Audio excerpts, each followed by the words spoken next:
thanks for joining me, brother. I really do appreciate it. Hey, thanks for having me. My pleasure. I was reading through the notes of what those guys sent you. I want to like preempt it. Well, essentially what Drivewire is, I believe that artists are gonna be like, I think they're due their value. And I think that with the advent of like social media and TikTok and Snapchat and being able to go direct to the consumer, let's call it like just straight up relationship building, I think there's a lot there that's not being capitalized on. And I want to focus around how to make it a business, because I think a lot of people miss the music business. They only see the music and the art and like, how do you write and how do you mix? And we're going there. We're going to get into how do you mix and like, give me some quick tips and all of that. I love that stuff. No, but no also problem. like Yeah, once you're talented, what now? Like there's a lot past talent. There is definitely a lot past talent. I mean, these times are incredibly challenging. So to be an artist and to put myself in the shoes of the artists that I work with, I think it would be very daunting. And especially, given that I have the tendency to work, especially as a producer with rock bands. And, historically rock bands have made, the bulk of their income out on the road, touring nonstop. Yeah. And obviously that's not possible. So it's like, what are the things that bands can be doing right now to sort of put themselves ahead so that when the economy comes back and when shows come back and we can continue doing what we used to do, but probably now in a bit of a different way. What are those things that bands can be doing now? And I don't know that I even have the answer for that, but because it's a tricky one, personally, like I get tired of watching acoustic sets, like on Instagram TV, because it just, like, I love it and I love to support, but it makes me sad. Like, it just reminds me that like, I can't go to a club and see a band, or I can't go to a big show, and like, and this is all we have. But there's been some interesting ones that, and I mean, this is on a larger scale, but I think the model could be scaled back for a younger developing band. But like Pearl Jam, they've been amazing during the whole pandemic with their fans. Yeah. And what have they done? Well, so through a platform called Nugs TV, which is kind of like a jam band app, basically, where you can like stream, show like Fish shows and Allman Brothers shows, stuff like that. But they're really good at archiving live material and live, like both like audio and video. So through Nugs, Pearl Jam every couple months releases a live show event. So you buy the stream, it's like $14.99. You get it for 48 hours. It's also on demand. So if you don't watch it right then and there, you can, you have 48 hours from the time you actually fire it up.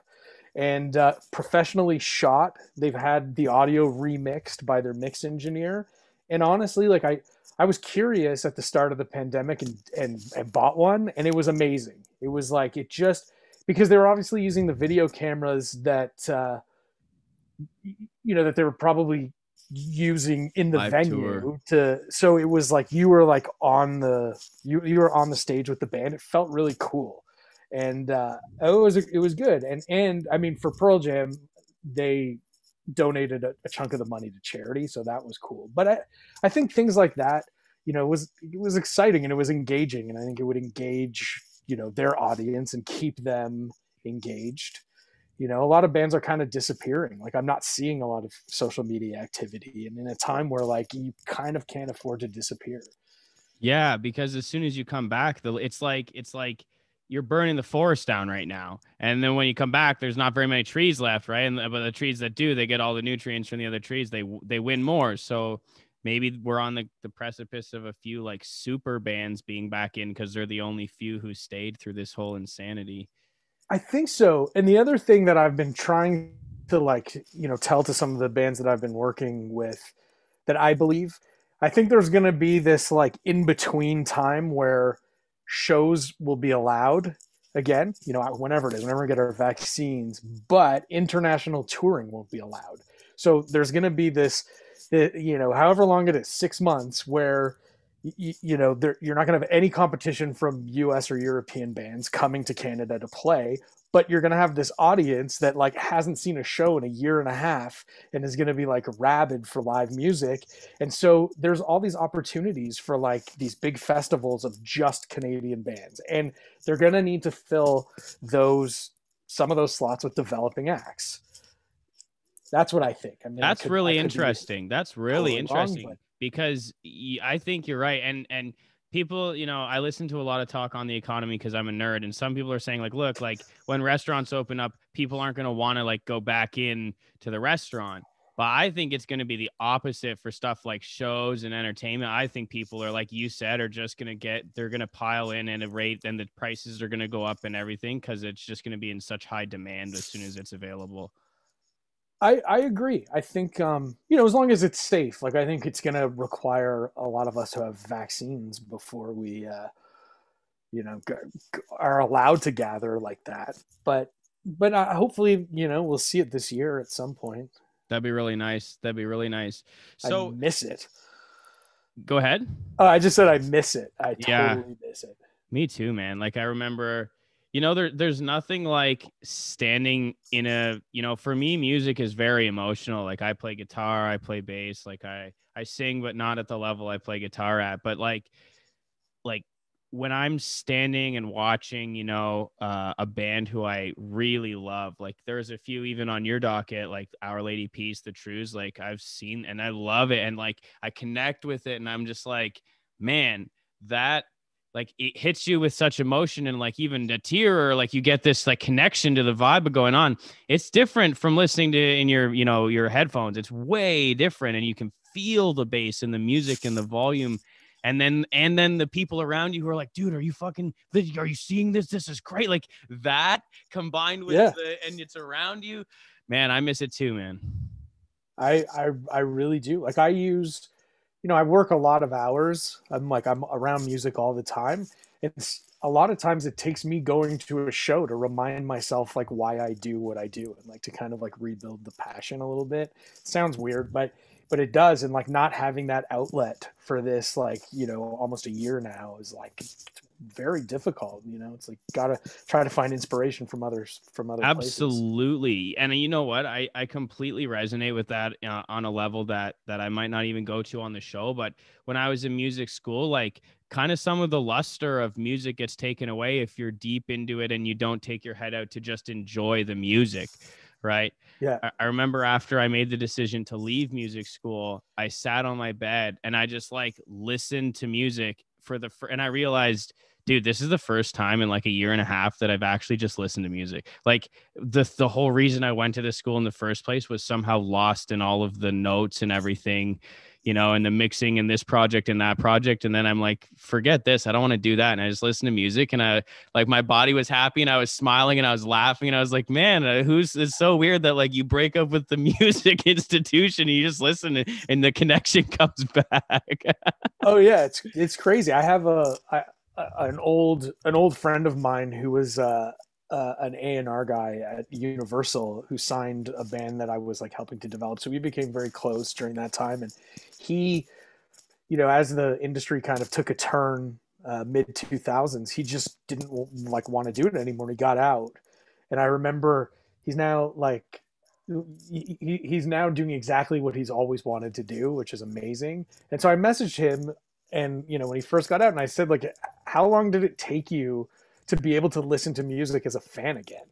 Because, he was listening, as an A&R person. And so he actually told me it took him a year. Wow. Before he could actually sit down and just listen to a record without thinking about work. So, yeah. I totally believe that. That's no, I get that, because, and that was one thing for me is like, as I was studying guitar at music school, is like, I could not hear a song in any genre without trying to translate how I would play that on my instrument. And there's something cool to that. Like, I know now when I hear a song, most rock songs or whatever, like I'm pretty confident I could play along without even having the guitar in my, like, I'm like, yeah, I could play that. But at the same time, there's a gnawing feeling of like, trying to process that. Like it takes the enjoyment of just sticking good tunes in your ears and letting it go. Like it totally changes that. It totally does. And I struggle, I guess, because I got into this business because I love music, because it was my passion. It was my hobby. And then I kind of figured out that I could make it a career, but it's like the passion and hobby part of it doesn't ever go away. It just morphs into this other thing that like takes over your life. So that's right. But you need that inspiration. I always need it. I need to figure out how to get it. Yeah. And I actually really appreciate you saying that. I've had a lot of guests on, who, especially during COVID, and none of them have brought up, hey, where am I getting this inspiration? Like going to shows is gone. And your inspiration has taken you quite far. So just so people know, like, I know we just had a conversation, but like, this is Brian Moncarz. This is a producer in Toronto. Is it proper Toronto, or is it Mississauga, Brampton? Like, where are you actually? So I live in Richmond Hill, just north of Toronto, and the studio that I work out of is in King City. Okay. A studio called Happy Hippie Studios. You work like with pretty big major label like the Tea Party, Our Lady Peace, the Trews, Circa Survive, Alice in Chains. Those are all real. I figured we're on the right track. Not Alice in Chains, Alice Cooper. Alice Cooper. Okay. Yes. That's my fault. I just work with Alice Cooper. Yeah. I'd love to work with Alice in Chains. Okay, let's put it out there to the universe, man. There you go. I'll see if I can pull some strings from Drivewire. Thanks. If Jerry Cantrell is listening. That's amazing, man. Work with you. So you're in cahoots, let's call it, or you have a close working relationship with David Bottrell and Bob Ezrin. Is that correct? That is absolutely correct. Yeah. So one thing that I like to talk about is like, the people who you're around can elevate you. Oh, 100%. Is that so? I wanted you to touch on like, one, who are some other people who you've kind of really gleaned knowledge from, and two, like, what's it been like having these people around you with such knowledge? Like, how's that been for you? It's like I can't say enough about. I guess I would say luck, like how lucky I've been, but it's not just luck. It's, it's a lot of hard work and then just kind of being in the right place at the right time. Like to meet Bob, it was like back in 2004, 4 years into my career. And I was introduced to him through someone at EMI. And, it was like when I met him, obviously I was a fan but I just started picking his brain a little bit, and he could see that I was like knowledgeable and interested. And we went for coffee when he was back in Toronto, and he's just been that person in my career that if I ever need any advice, I can always call, and he'll take my call and he'll give me all that advice and mentor me. And even to this day, we just worked together on this new Alice Cooper album, and I hadn't worked with him in 15 years. And I was still learning from him. It's amazing. 20 years into my career, I find myself in a situation where like I'm learning a lot. And I think that's the beauty of being around people that, are just super experts at what they do, but also people that are passionate about, relaying that their knowledge onto other people. I mean, Bob is he's just very open to that with the right people. I ask him the right questions and he gives me the answers, and he was the one that actually introduced me to David Bottrell early on. Like Bob was living in Toronto, and then he moved to the US again. And when he moved, he thought that David and I would get along really well, which he's totally right. I mean, David is like one of the nicest human beings, uber talented, and taught me, from an engineering standpoint, just so much about how I work now, and we had Rattlebox Studio together, which was, was an amazing experience where we did like the Circa Survive album together in Monine, and it was a great few years. And yeah, I mean, I feel so lucky, but I think you learn, I learn from all kinds of people. The older I get, the more knowledge I want. So, even when I work with developing bands, I find I can learn so much from, someone that's like 20 years younger than me. Their brains are wired in a different way than mine is. You know, they've come up in this world of technology that I kind of, you know, that was sort of thrust into my life when I was a bit older. So I've learned a ton from younger bands, a ton. And then on the flip side of that, like working, you know, when I got to work with Our Lady Peace and the Tea Party, it's like you can't help but, like, when you're mixing for Rain Maida or Jeff Martin, you can't help but learn and hone your craft when they're sending back feedback, and you know, you're jumping on phone calls with them all the time, and you're working together collaboratively on a project, and it's just, you know, it's a lot of learning. It's great. And I feel like you know, some of those people are learning from me too, and it goes both ways. And I think that's the best part of those types of relationships. You know, like Bob is always, if I've done something that he doesn't know, you know, he'll ask me how I did it, and that, to me, that's amazing. That was when I studied at Metalworks. One of my favorite things about being there was like this principle of, look, sounds good is good. And I remember very much a particular class sitting there, and they were like, okay, we're going to play you the sound of this instrument, and you're going to tell us what we did, you know, on the other side of the microphone to make it sound like that. And I remember this one, like, very huge, dirty sounding guitar riff, and it just was like, had this sound that you're like, what the hell is that? And they went out to the construction site on Burnhamthorpe in Mississauga and nicked like a huge pylon and played the sound of the amp through this pylon to like hear the sound on the other end with the microphone, and it just sounded crazy cool. And they're like, yeah, it was disgusting and dirty and mud was everywhere, but that's the sound we wanted. Right. Totally. I love that kind of creativity, man.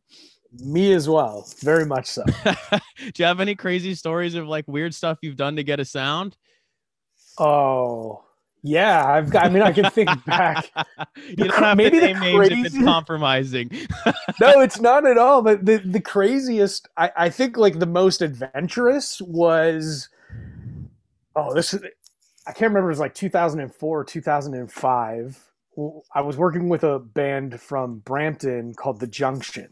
So they were like one of the first bands that I worked with. They had gotten signed to Universal, and it was like the first time I worked on a major label project. And I think when you're younger, you're like a little bit more open-minded to like really experimenting. You know, it's like so totally experimenting. And I had remembered the band and I were both big fans of the Stone Temple Pilots album, Tiny Music, songs from the Vatican Gift Shop, and I remember reading that they had recorded the drums outside. So, but they were like on like they're in a mansion, you know, somewhere in California.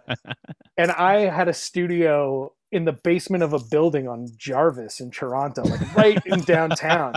But there was this like super cool entranceway. So you come up to the building. It was like this big old historical house, and you would have to walk down a half a flight of stairs, and then there was this massive sort of like entranceway plateau. Yeah. Okay. Yeah, that was all, and it was outside, and it had tiles on it, so it was like pretty reverberant. And there was just this one song where it was like, oh, it would be a blast to record drums out there.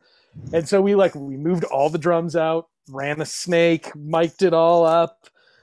And I kind of knew, because we were in downtown Toronto, that we probably have 2 takes before the cops came. So we had 2 takes before the cops came and shut us down. But man, that was exciting. Did they get it? They get it in 2 takes? Oh yeah, we got it. We got what it was. I think it was, if I remember correctly, we were doubling a lot, like another drum kit. So it was just like an overdub. So it was kind of neat. That's cool, man. That was a good time. I mean, I guess I'm always searching for new effects and sounds and things to do to inspire my clients when we're working, because that's what's exciting. You know, if they're loving what they're hearing back out of the speakers, and they're going to perform at their best, and it'll inspire them. So and if you have them do like uber creative things, you know, like playing the drums outside, or like there was one time I had to make an interlude for a song, and we my idea was, okay, let's take an SM57 dynamic microphone, and run it through a tube screamer guitar pedal and record like just random sounds, and like we'll cut together this thing. And like all we can use is this one mic and a tube screamer and like a mic pre, and we did that, and it was like this weird thing, and like, it was just fun to do. So, what's cool is like in the moment you make this mic with the tube screamer and you record stuff, and it's like this kind of, it's like just like a bunch of silly putty in the sun, and it melts and it's nothing and it's fun and whatever. But then like 4 years from now, when someone tries to describe you this particular screechy, like we need this sound because we want this effect, you're like, I know exactly hold on, let me get a screamer. Yeah, totally. Yeah, you keep those. Right? Yeah, you just keep those memories stored in the bank, and like every once in a while go back into it and bring it out. And that's funny, man. And use it again. So to transition on the same level, being around higher level bands and then being around some newer bands, can you name like kind of the top 3 differences of what you see in like, this is a super pro band and then this is someone who's just starting? Yeah, I mean, look, there's differences and there's similarities. I think what's important to note is the similarities first, because sure. I don't know. I don't like to undermine like the developing acts in any sort of way, because they're as important as big acts. Because of course, without developing acts, it's the future big acts, right? So the one common element between bands that I can see is the bands that are the hardest working are the ones that always succeed. The ones that are like nonstop, they have a goal in mind, and it doesn't matter if it's a developing act or the biggest act that I've worked with. You have to be hardworking. You can't rest these days. You can't sit back and hope that things are going to happen for you. Because that's how bigger bands fall off the radar, and that's how developing acts get squashed into like oblivion. So competed. Yeah. So I tend to work with the bands that work the hardest, like the developing acts that I've worked with, especially through this pandemic, that they've been awesome, so hardworking, so positive, so focused, like so goal oriented, that it's like I have no doubt in my mind that these bands will make it happen for themselves. And same thing when you work with the bigger bands, like their dedication to the craft is infectious.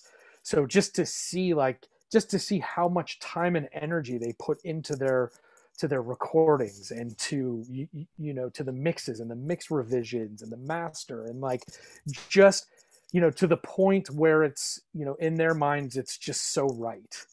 It's like those are the bands that sort of oversee everything in their careers, don't leave it to like sure, they have help from their team, but they are in control. Yeah. And to me, that's, I think, developing band, big artist, that's doesn't matter. Like that's what you have to strive for. I like that. I asked one time, I had the really cool pleasure of having like a 2-sentence conversation with Phil X, and he came to Metalworks and he did like a conversation / play the guitar and talk about it at the same time for the students, and we were able to talk to him. I asked him, how do you know when you're ready to take your music to the world? And he's like, when you can stand in front of a bus with it. That was his answer. That's amazing. So you're reminding me of exactly what Phil said, is like, just make it as like literally I took that as to be like, make the best fucking song period that you can possibly push out, and that's the end of it. Like, just if you do anything short of that, you're selling yourself short. Yeah, you have to. You really, yeah. No, I dig That's that. great. That was a really good answer. If it's okay with you, I would love to do a rapid fire, like really quick round. Okay. And what I want to do is name like different parts of the band. And if you could just say like the top tip in your head of like, oh, this is what I think of when I think of that, to how to make it, whether it's like making it cut or something like that, are you cool with that?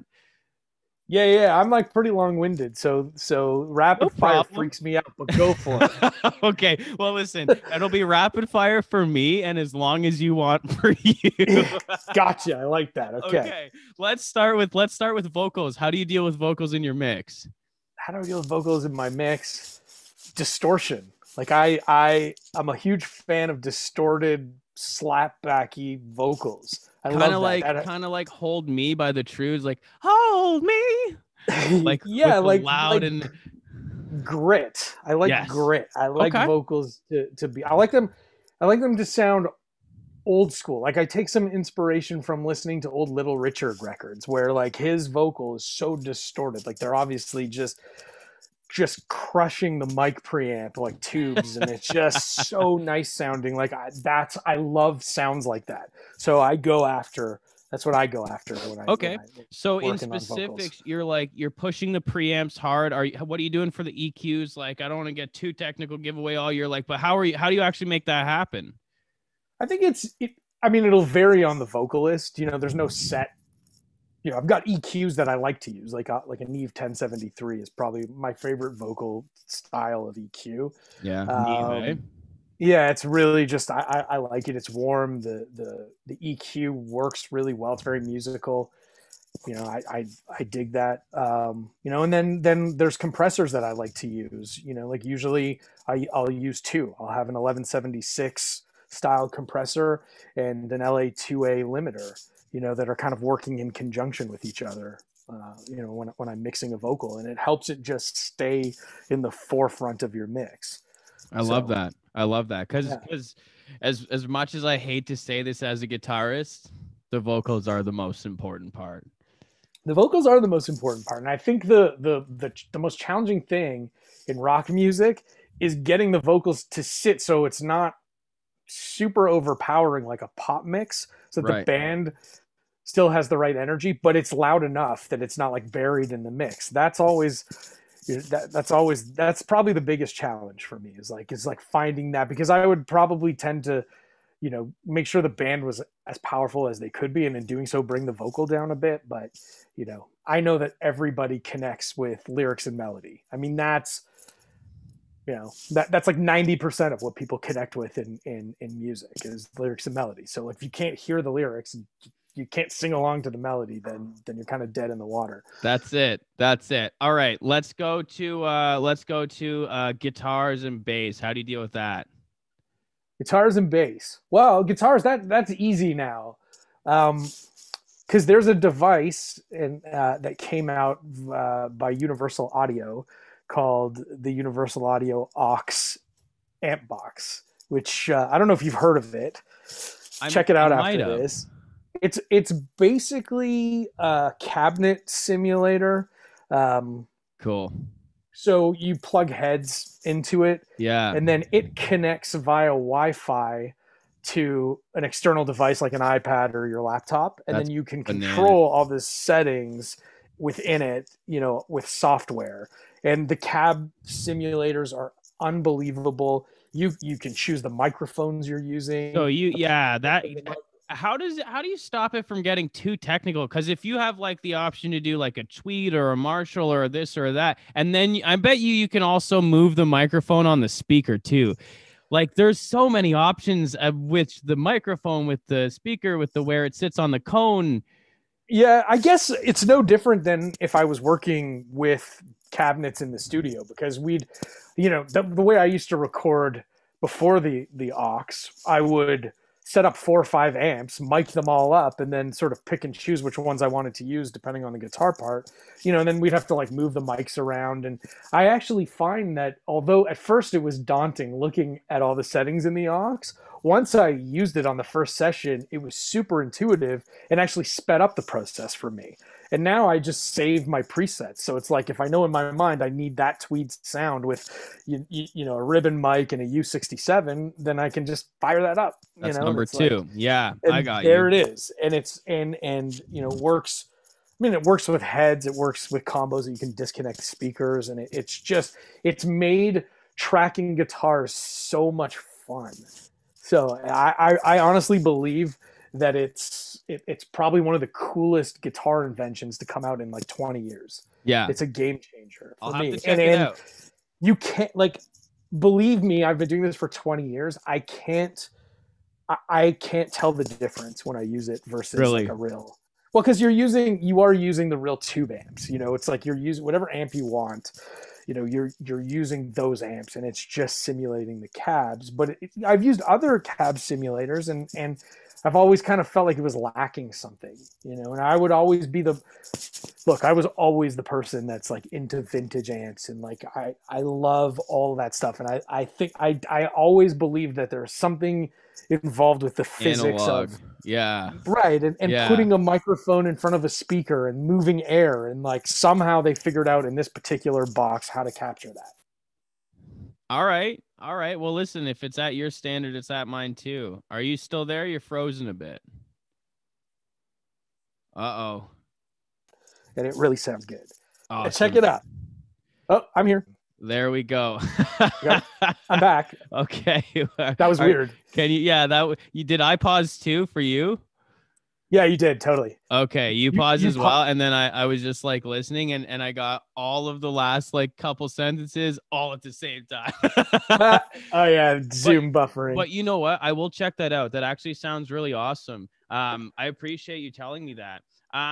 Quick, the last one will be for the round. How do you get the bass drum and the bass to sound nice together? What's your deal with that? That's kind of a tricky one, and usually for me it's kind of a goal that I'll have in mind going into a recording session, where it's like, do I know that I want this kick drum to be massive and have subs and be just this huge force in my mix? And if that's the case, then I know that the bass has to not be that. It has to be more focused on the low mids and the mid range and cut through, or do I want this like nice attack out of the kick and, go after like more of a whole bass tone with a lot of bottom end to kind of anchor the bottom end of my recording. Correct me if I'm wrong, but the issue really that you're dealing with is that they're both taking up the same frequency range. And so it's like you have to prioritize one versus the other. They can, in a way, de-emphasize one another. So like a really big bass sound is going to make your kick sound smaller.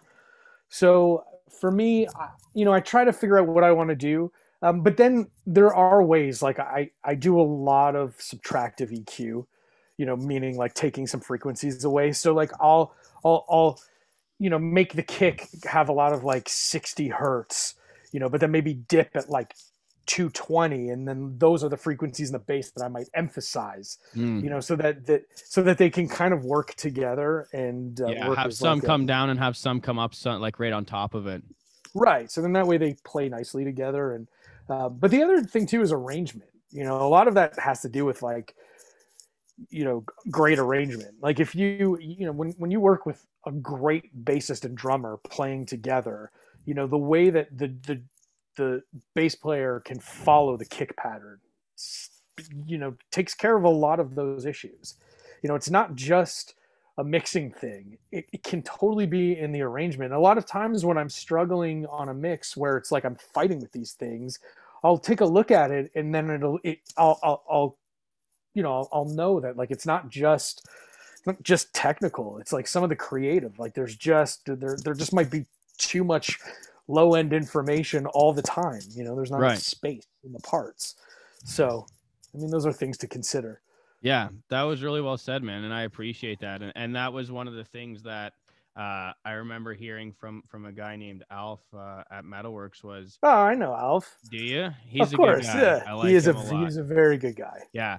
I was always a little bit intimidated because just when he talks, there's nothing else to think aside from this guy really knows what he's talking about. Like he's Totally. just, he gives you that vibe of like, yeah, you're serious. Like you know.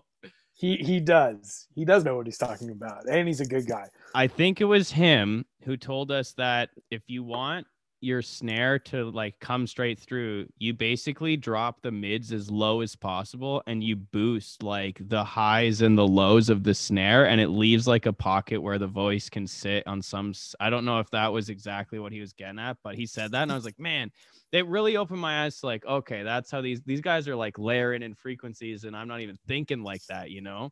That makes sense. Totally. Yeah, that was a really cool thing to learn. Two last questions, man. Thank you for coming on. I'm in no rush. Favorite question, aside from mixing, okay, you can't say mixing. What has been the skill do you think that's helped you the most getting you to where you are now? Aside from mixing, what has been this? Yeah, it can't be the main skill. Honestly, I think just being an approachable people person. Cool. Really, you know, being someone that's like actively social, that likes to connect with other people. I think that's helped me immensely. You know, it's made it so that like, you know, when I met Bob Ezrin, I was able to hang with him on his level. And like when I met David, and, you know, and like, I'm very good at judging character and building relationships. And I think that's helped me. And especially like as a producer, I mean, those are all the traits that like, you know, create trust within a client. So, I mean, those, I think that's very important because, you know, mixing and engineering, it's very solitary, right? So it's very easy to get sort of wrapped up in your own head and big time kind of stick to yourself. So putting yourself out there and, you know, meeting as many people as you can all the time, I think is like, is the best, you know. But a lot of people want to collaborate. So people are open to those types of connections. That's a really good answer, man. And being able to shake the right hands, but also I imagine like, you know, after the session happens and, you know, maybe it's day one and you have day 2 or 3, if you're the mix engineer, or you're the producer and you're comfortable enough to shoot the shit with the artist in that like low pressure conversation, the creativity I feel like would just automatically bloom. And you're like, tomorrow we're starting there. Exactly. It's 100% like that. So many times, like, yeah, you really get, I mean, you get to know somebody by working with them in the studio, but it's like the breaks and the dinners and you get to know somebody's life and like what makes them tick, you know, but those are all useful tidbits of information that you can store away to use when you hit the studio, you know, to help motivate them and inspire them to perform at their best, you know. So yeah, that's a good ass answer, man. I really appreciate that. And here's my second favorite question to ask people. Here we go. If you were beginning again, right? Like let's say you have talent. Now this conversation is musical because I'm a musician and you're a producer, but the show itself is aimed at like just anything like photography, you know, visual design, but let's keep it to bands because that's what we know.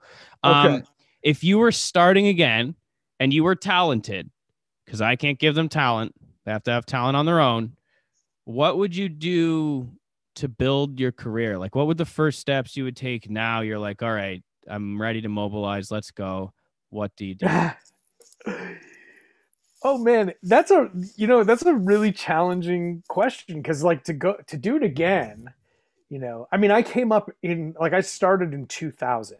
So like right at a time when like the industry was changing, like Pro Tools was too expensive, right? To like for a guy like me just to buy and put in my studio. And Napster just came out, right? Yeah, so the industry was about to like collapse, really change, yeah. And so it was a difficult time to come up, but it was also like a time where there was a great amount of change. So I'm kind of used to that, which is cool. But now I feel like there's always change, but we've settled a little bit. So not that it's easier because I think there's more people now than 20 years ago that want to do what we're doing. Right. But again, I think like, you know, for me, this is going to sound so cliche and cheesy, but for me, I don't know that I would change anything. Like I I grew and developed at the pace I was supposed to. Okay. You know, it's taken me, I've been doing it for 21 years. And, you know, and it's not easy, but it's a lot of fun. And like, if you're highly motivated and you want it bad, then you go for it and you make it happen and you dig and you fight and you find a way to persevere and take what you want. And, you know, obviously you have to have some talent, but the talent develops, takes time. You know, you're not going to start and be, you know, Rick Rubin. You know, no one's going to be Rick Rubin. You know, you have to develop and you have to do it at your own pace. But you have to take chances. That's the most important thing. Yeah. Be willing to take a chance. If someone asks you to do something and you're scared, don't be scared. Just say yes and try to figure it out. You know, within reason. If you know, if you know it's something you can kind of do, you know, take those risks, or you're not going to grow fast enough. Yeah, do it and put your shit out there. Like, get it out. Like, make it and just like I read it was a study on perfection. Okay, and they had like 600 people. 300 people in this group, 300 people in this group. And they were like, all right, group one, your goal is to you can only make one pot, and you're making pottery. You have to make the perfect pot. Yeah. Group two, make as many pots as you possibly can, like a freaking firing line. And at the end of like a week or 2 weeks, group one's pots sucked and group two's pots were amazing. Like, they were actually much closer to perfection. So instead of being a perfectionist and trying to get one song done and taking a year on one song, maybe produce 365 songs in a year and see which one of them turns out to be a diamond in the pile. That's it. You have a greater chance by taking on more work. You get more skill, and you know what it sounds like to have a mic in a tube screamer. Right. You have the skill. And the more people you work with, the more networks you're creating and developing. So and your name is getting out there. I mean, for me, it's like my career's been pretty much all word of mouth. It's like at first it was like, we worked with Brian. He was great. You should work with him. Now it's a little bit more like, oh, I like the sound of that record. Who did it? And they'll see that it was me, and I'll get work that way. But a lot of times it is just like, it's, music is so community based. It's like bands are all friends and they all talk, and you do a great job with one band, and that band tells another band who tells another band, and then all of a sudden your year's booked up and you're producing a lot of music. And I mean, so the more work you can take on just perpetuates more work in the future, and it's like, it's great. Yeah, I love that, man. And you gave a lot of really, really good advice. Like, my thing that I picked up along the lines of word of mouth is showing interest. You said when you talked to Bob and David, you were able to show interest on their level. You were able to show interest, that you're asking the right questions to the point that they're like, okay, this guy actually is serious and he wants to know. And that you humbled yourself and you showed interest, and they said, look, an interested person, let me feed that, feed that mouth, let's call it, or the person who's right. Yeah, like it was strategic in a way with Bob. Like, obviously you meet Bob Ezrin and you want to ask him about like Pink Floyd and David Gilmour and Roger Waters. I mean, that's, but everyone asks him that. And so I figured, like, I don't want to be that guy. So I'm not going to bring it up, and we had this relationship for a number of months where, I ended up with his equipment from his studio in the US, like in my studio for a couple of years. So he would come and like hang out in the studio, and if he needed to use it, he would be there. And I just kind of like took care of it and used it on my projects. So we would talk a lot. And it was like months before he brought Pink Floyd up to me. And then once that happened, it was like, okay, now I can ask. That's very cool. But I didn't want to be That's very cool.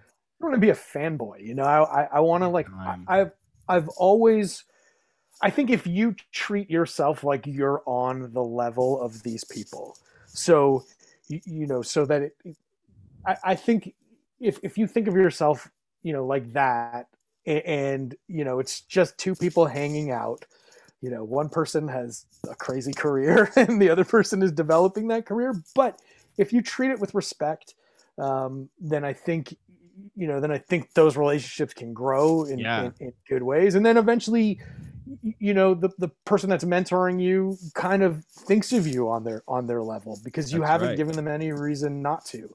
And two things to that.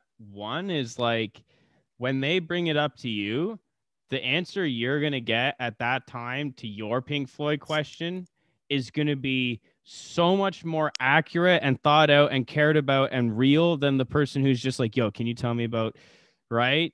Like, way better. And secondly, when you think of yourself on their level and you humble yourself and they teach you, like, now they, like you said, they see you on their level because they know what they've given you. Right. And I've found that a lot of times the people like who are, let's call it, at the top, often they're older because they've needed more time, and they're at the point where they actually want to find the interested person like Brian, who they're like, okay, I'm ready to start teaching someone. This person seems like the Padawan that I want to take under my belt. Right. Yeah, totally. Yeah, it's so true. It's so true. And I'm always happy to sort of pay that info that I sort of received from two amazing, producers in my career. Like, I'm always happy to kind of pay that forward, because it's like, those relationships are hard to come by these days. There's such an influx of recording students, people that want to make it happen. And, there's not as many of the like, big older school type producers. It's like it's a new world, but there's such an advantage to learning and like studying the history of something, like the history of recorded music and how things were done, because everything now is loosely based around those principles. It's just it's just different. You got it. But yeah, I think so. And I think the other thing too, in that, like, in those types of relationship building, if you, as sort of like the person that is being mentored, can bring something of value to the relationship, then it will fuel the relationship further.